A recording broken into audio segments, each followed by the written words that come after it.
Is whole life the insurance product as far as life insurance is concerned in your recommendation? Or are there others that should also play a role in people's financial plan?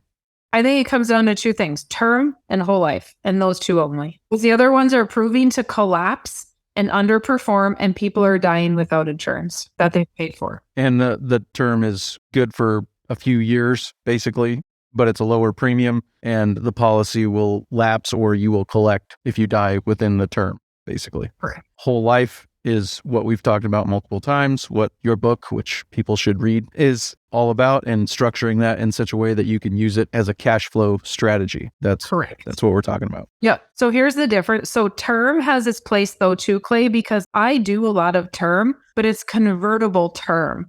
So that means that at some point we can convert it to whole life and you don't have to go through a health exam. So like you have a term, but if we find out you have cancer in 3 years, you can convert that to whole life without a health exam. They can't deny you coverage. So they're taking some risk there. And so if I do term insurance, it's always convertible, and we're doing it for a reason, because we maybe don't have the money right now for whole life, but we're going to have it in the future. And then when you get into permanent insurance, there's really 4 kinds, and there's whole life, universal life, variable universal life, and indexed universal life. So whole life, all of your cost of insurance is all wrapped up into the premium. That's all figured in for the rest of your life. It is a guaranteed product. It's never going to go down. The fees aren't going to go up. The premium's not going to go up. Cash value is going to grow. And because we're using a mutual company, you get a dividend. So you get some shares of the company, okay? That's whole life. It's very, very safe. Universal life, that's a chassis. And so the universal life chassis is basically renewable term insurance, but none of the costs and the fees are wrapped up into the policy, and none of them are guaranteed. So what's happening is they go up in cost every year, and the premium is based off of some sort of rate of return of the market or some kind of cap rate in an IUL. And what's happening is the market is underperforming, and we bought insurance like we were going to Walmart. We didn't want to overpay. And so we're seeing that those policies are actually going bad because the cost of insurance is eating up the cash value, and the companies don't tell you that. So I think they're criminal to even be sold. Now, people have told me, Mary Jo, there's a place for them. What if I have a bunch of money and I want life insurance, but I also want to play the market?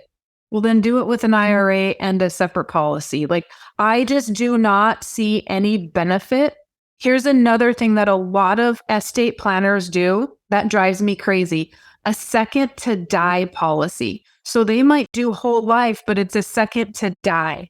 So Clay, you and your wife are both insured under one policy, but it only pays out when the last one dies. So you essentially paid for 2 people, but they only had to pay death claim on one. So why don't we just buy the policy on the person we want the money on? You don't get it when the first person dies. You get it when the second person dies. And then they're averaging health. So it's sort of like Obamacare, right? So you're really healthy. I'm not so healthy. So we're going to give you an average health rating. So let's say you were supposed to pay 3 cents for every dollar of death benefit because you're healthy. I'm supposed to pay 7 cents. So what happens is we average that. Maybe it's 5. Well, now I died first, but you still get to pay 7 cents, even though I'm dead for 10 years before you. The life insurance companies make out on those. And if it's in an estate plan, if dad passes first, we want the money when dad passes, not when mom passes, because we might want to buy mom out. We might have to take over operating. So why didn't we just insure dad? I don't know why people use them. I've yet to see a purpose for them.